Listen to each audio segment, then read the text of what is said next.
পরে কোথা থেকে যেন একটি বড় পাথর এসে তাদের উপরে পড়ে। আর গ্রামের সকল লোকগুলো ভাবছিল যে পাথর নিচে পড়ে হয়তোবা অনেক লোকজন মারা গেছে, কিন্তু সে বড় পাথরটি হঠাৎ করে উপরে উঠতে শুরু করে। আসলে এটা মূলত তাদের গ্রামের একটি ছেলে এই পাথরটি উপরে তুলছিল। আর এই ছেলেটির শরীরে হিন্দু ধর্মের হনুমানের শক্তি ভর করেছে, যার কারণে সে এত বড় পাথরটা খুব সহজে উপরে তুলতে পেরেছে। এই লোকটি হলো এই মুভিটির আসল ভিলেন। আর এই লোকটি চায় এই গ্রামটি তার হাতে দখল করতে, আর গ্রামের ভিতরে একটি কোল্ড ড্রিঙ্কসের ফ্যাক্টরি খুলতে।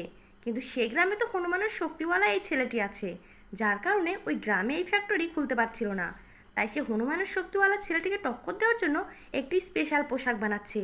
আর পোশাকটিকে সে গায়ে দিলে পৃথিবীর সবচেয়ে শক্তিশালীতে পরিণত হবে।